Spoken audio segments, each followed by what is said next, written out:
Y'all have been absolutely loving my pumpkin recipes, from the no-bake pumpkin cheesecake to the healthy pumpkin spice latte, pumpkin cheesecake bars, the Dunkin' pumpkin cold coffee, and my most recent pumpkin cups. That tells me this one here may be your absolute favorite. And y'all look, enjoy this one because I'm not sure I can top this recipe. This is brown butter toffee pumpkin pudding.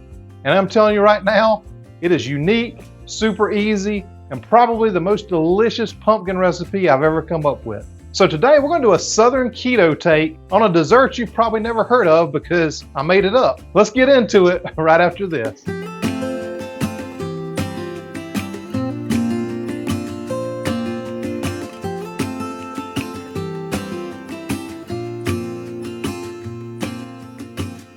I preheated my oven to 325 degrees, so yeah, I do have another setting on my oven other than 350 because I cook just about everything on there. I've got a pan sitting here over medium heat.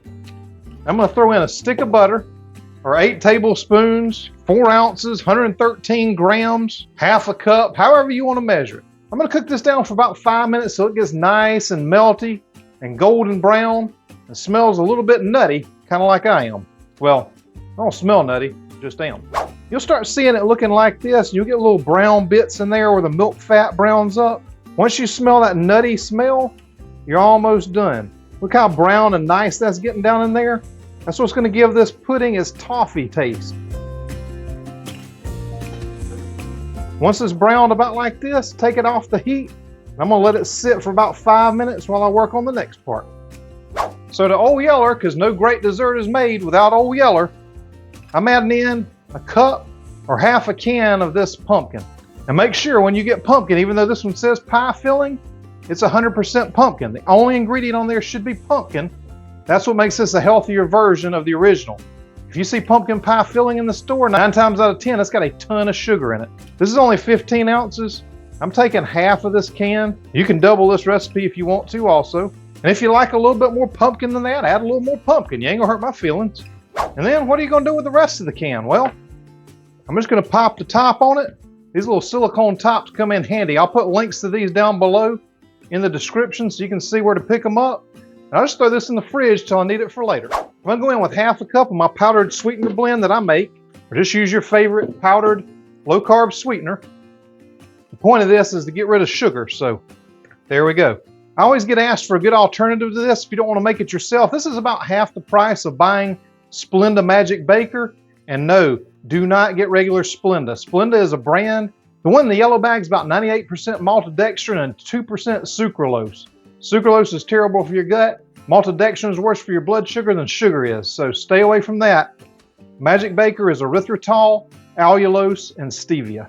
And that's what I've duplicated in this blend for about half the price. Next, I'm adding in 4 egg yolks. And you can save the whites, cook them up, feed them to the dog, feed them to yourself, whatever you want to do with them. We're using the yolks in here because this is like a combination of a creme brulee and a toffee with some pumpkin thrown in for good measure. And if y'all hadn't made my creme brulee, I'll link that video somewhere around here because it's super easy. You don't need water baths and all that stuff to make it work either. I'm going to go in with half a teaspoon of salt. 1 teaspoon of the finest beaver-free vanilla extract, except no substitutes, save the beavers. And a teaspoon-ish of pumpkin pie spice. Look, I'm going in with a heaping because I like the spice. And y'all, that's it. This is going to blow your mind how good this is with those simple ingredients. That's what I'm all about, making delicious stuff that's easy to do because I'm no gourmet chef, but I can make easy stuff that tastes good, so there you go. I'm going to bring over my brown butter that's cooled a little bit. And then look, this is optional, but I would definitely recommend it. Go in with 2 tablespoons of heavy cream. That's going to add a nice richness to this. So if you got some laying around, go ahead and use it. It is worth it. Now that this is cooled, I'm going to go ahead and pour it in. If it's not cooled, you're going to have scrambled egg yolk, pumpkin pudding, or who knows what. Man, I wish y'all could smell this right now. I'm telling you what. Oh man. Give that some whiskey business, and I'm going to show you the secret to making a pudding without a water bath. And if you've been watching me for a while, you've already got one of these. I've got an 8x8 silicone pan sitting on a metal baking sheet. If you don't have one of these, you could use metal. I'd recommend upping the temperature to 350, and you want to go a little bit shorter and you really need to watch it. This right here is foolproof. I'm gonna give it a little spray with some avocado oil, just in case. Now I'm gonna dump this right in.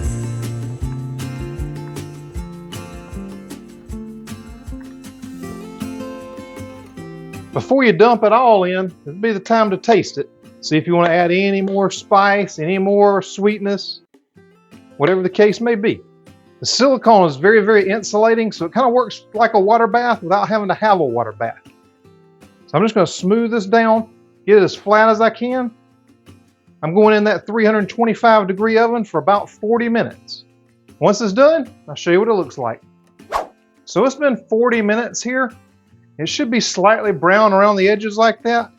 But when you shake it, it should jiggle just like that. I'm gonna let this cool to room temperature. I'm gonna throw it in the fridge for an hour or two, and I'll be right back to show you what it looks like and how I like to serve it. So the way I wanna finish this up is really, really simple. Just gonna take it right out of here into the ramekin. Just top it with a little bit of this whipped cream. I'd use more, except I'm taking pictures.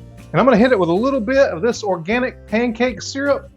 This thing is allulose syrup. This is awesome. Give it a nice little finish. Just a little bit of that on top like that. I mean, come on now. Are you kidding me? This is like a souffle pudding. I don't even know what you call this, but it is absolutely delicious.